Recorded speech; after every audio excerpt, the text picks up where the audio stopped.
Assalamualaikum warahmatullahi wabarakatuh. Saya Khairunisa Aidillah, NIM 19029013 akan membahas materi tentang administrasi ketetausahaan sekolah.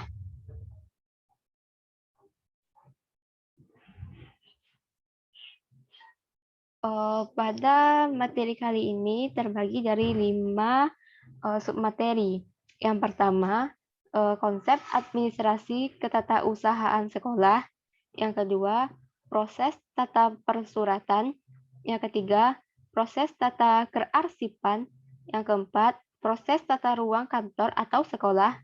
Dan yang terakhir, keterlibatan guru dalam administrasi ketetausahaan sekolah.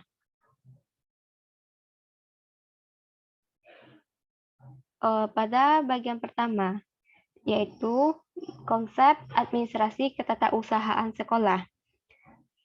Pengertian dari administrasi ketetausahaan sekolah ini secara arti luasnya yaitu proses kerjasama antara dua orang atau lebih menurut sistem tertentu untuk menunjang pencapaian tujuan yang ditetapkan. Sedangkan dalam arti sempit, administrasi ketetausahaan ini yaitu segenap kegiatan rangkaian menghimpun, mencatat, mengelola, mengandalkan, menyimpan data atau informasi mengenai suatu objek tertentu yang dilaksanakan secara kronologis, berkesinambungan, dan sistematis untuk tujuan tertentu. Kesimpulannya yaitu bahwa administrasi ketetausahaan sekolah ini yaitu suatu kegiatan administrasi pendidikan di sekolah yang berkaitan dengan pengelolaan data, pencatatan, pengumpulan, penyimpanan surat menyurat, dan pelaporan data di sekolah. Selanjutnya, tugas menjadi kepala ketetausahaan sekolah ini ada 6, yaitu menyusun program tata usaha sekolah, mengelola keuangan sekolah, mengurus administrasi ketenagaan dan siswa, membina dan mengembangkan karir pegawai tata usaha sekolah, mengurus administrasi perlengkapan sekolah, serta menyusun laporan pelaksanaan kegiatan kepengurusan ketetausahaan secara berkala. Berikutnya, yaitu hal yang diperlukan administrasi kepegawaian. Yang pertama yaitu file guru dan pegawai. Yang kedua, buku induk guru dan pegawai. Yang ketiga, buku kendali atau buku jadwal kenaikan gaji berkala dan kenaikan tingkat. Yang keempat yaitu buku DP3, yaitu sekumpulan nilai dan prestasi kerja yang dilakukan. Yang kelima yaitu buku DUK atau daftar urutan pangkat pegawai. Yang keenam, buku catatan kemajuan guru atau pegawai. Yang ketujuh, buku cuti pegawai atau guru. Yang kedelapan, buku mutasi pegawai. Yang kesembilan, buku data sertifikat pelatihan atau seminar guru dan pegawai. Yang kesepuluh, rencana pengembangan SDM. Dan yang ke-11, analisis kebutuhan guru. Berikutnya, yaitu ada beberapa hal yang diperlukan dalam administrasi ketetausahaan di sekolah, yaitu yang pertama, program kerja tata usaha, yaitu berupa rencana tata usaha dalam 1 tahun ke depan. Yang kedua, absensi dan rekap absen guru dan pegawai. Yang ketiga, buku agenda masuk dan keluar. Yang keempat, buku tanda terima jika mengantarkan surat.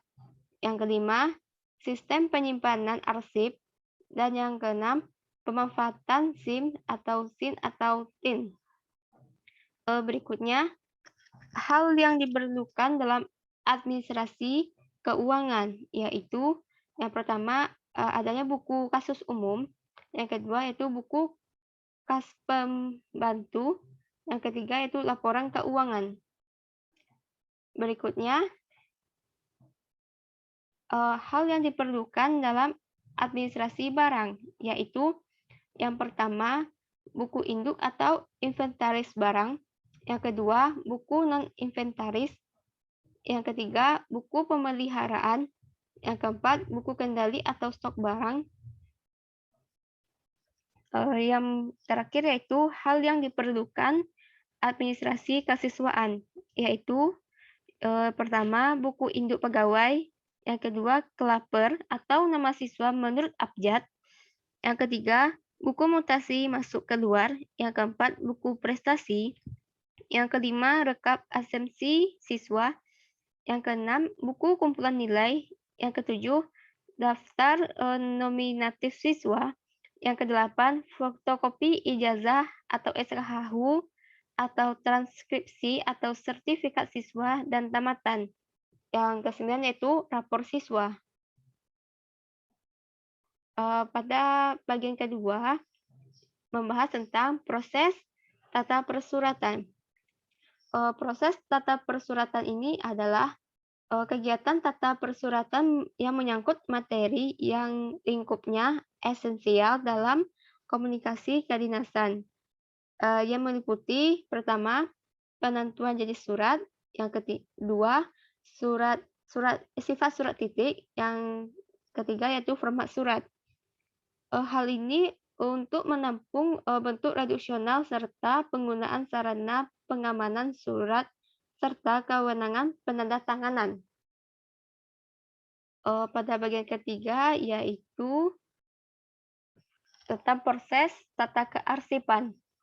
Penataan pengarsipan secara sederhana dapat dipahami sebagai usaha untuk menjaga atau melestarikan suatu informasi yang memiliki nilai penting untuk disimpan pada suatu saat diperlukan dapat ditemukan kembali untuk berbagai keperluan.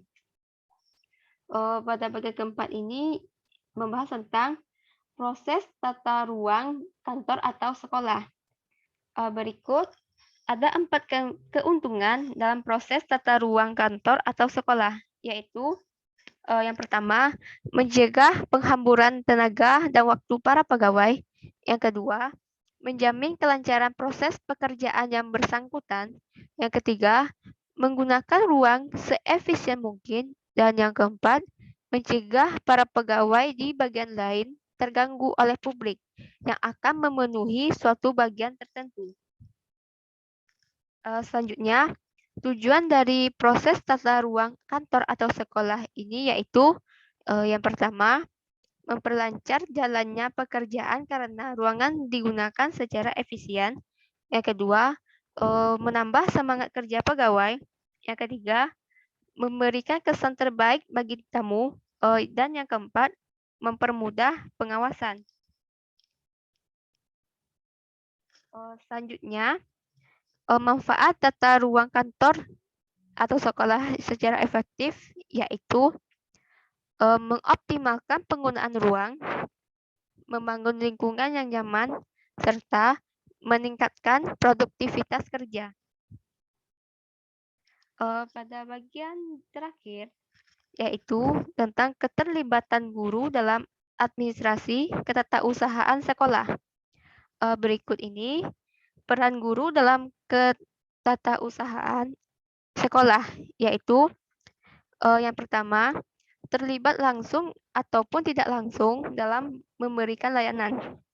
Yang kedua, menghimpun, mencatat, mengelola, menggandakan, mengirim, menyimpan, dan menemukan keterangan yang menunjang penyelenggaraan pendidikan di sekolah.